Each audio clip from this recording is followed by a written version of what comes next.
Hello everyone, I am Pradeep Parashar.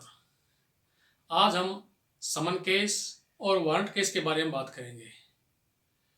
जिस प्रकार से अब तक हमने देखा कि आपराधिक मामलों में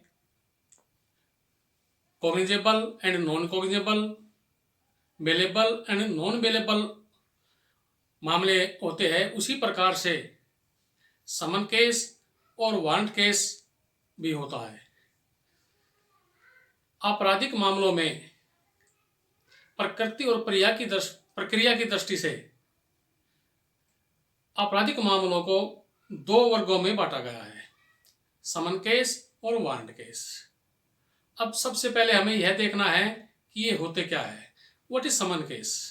समन case means a case relating to an offence not being a warrant case.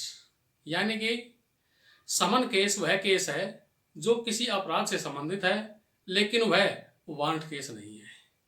इसी प्रकार से अब हमें यह देखना है कि व्हाट इज वारंट केस।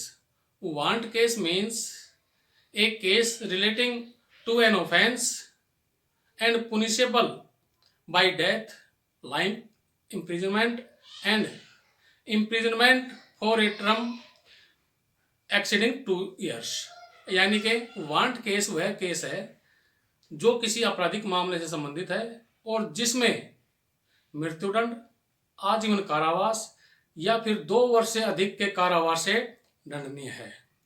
इस प्रकार से हम समझ सकते हैं कि वारंट केस वे केस है जिनमें मृत्युदंड, आजीवन कारावास या फिर 2 वर्ष से अधिक के कारावास से दंडनीय दंडादेश दिया जा सकता है। इसी प्रकार से समन केस वे केस है जिनमें 2 वर्ष तक के दंडादेश व अर्थदंड या फिर दोनों ही दिए जा सकते हैं। इस प्रकार से हम कह सकते हैं कि समन केस और वारंट केस दंड के आधार पर वर्गीकृत किए गए हैं। अब what is difference between summons case and warrant case? Summon case और वारंट केस में क्या अंतर है? समन केस वे केस है जिनमें 2 वर्ष तक के कारावास का प्रावधान किया गया है, जबकि वारंट केस में मृत्युदंड, आजीवन कारावास या फिर 2 वर्ष से अधिक के कारावास का प्रावधान किया गया है। समन केस में सामान्यतः समन जारी किया जाता है, जबकि वारंट केस में सामान्यतः वारंट जारी किया जाता है।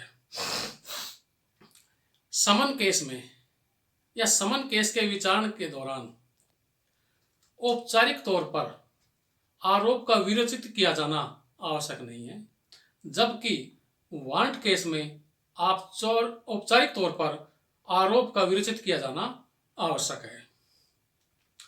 समन केस में जो अभियुक्त होता है उसे या तो दोष मुक्त किया जा सकता है या दोष सिद्ध किया जा सकता है, जबकि वारंट केस में उसे उन्मोचित भी किया जा सकता है, यानी उसे डिस्चार्ज भी किया जा सकता है। एक बार समन मामला एक बार समाप्त हो जाने के बाद पुनर्जीवित नहीं किया जा सकता, जबकि वारंट केस में यदि वह उन्मोचन के आधार पर समाप्त किया गया है तो उसे पुनर्जीवित किया जा सकता है। समन मामले में सामान्यतः संक्षिप्त प्रक्रिया अपनाई जाती है, जबकि वारंट केस में ऐसा नहीं हो सकता।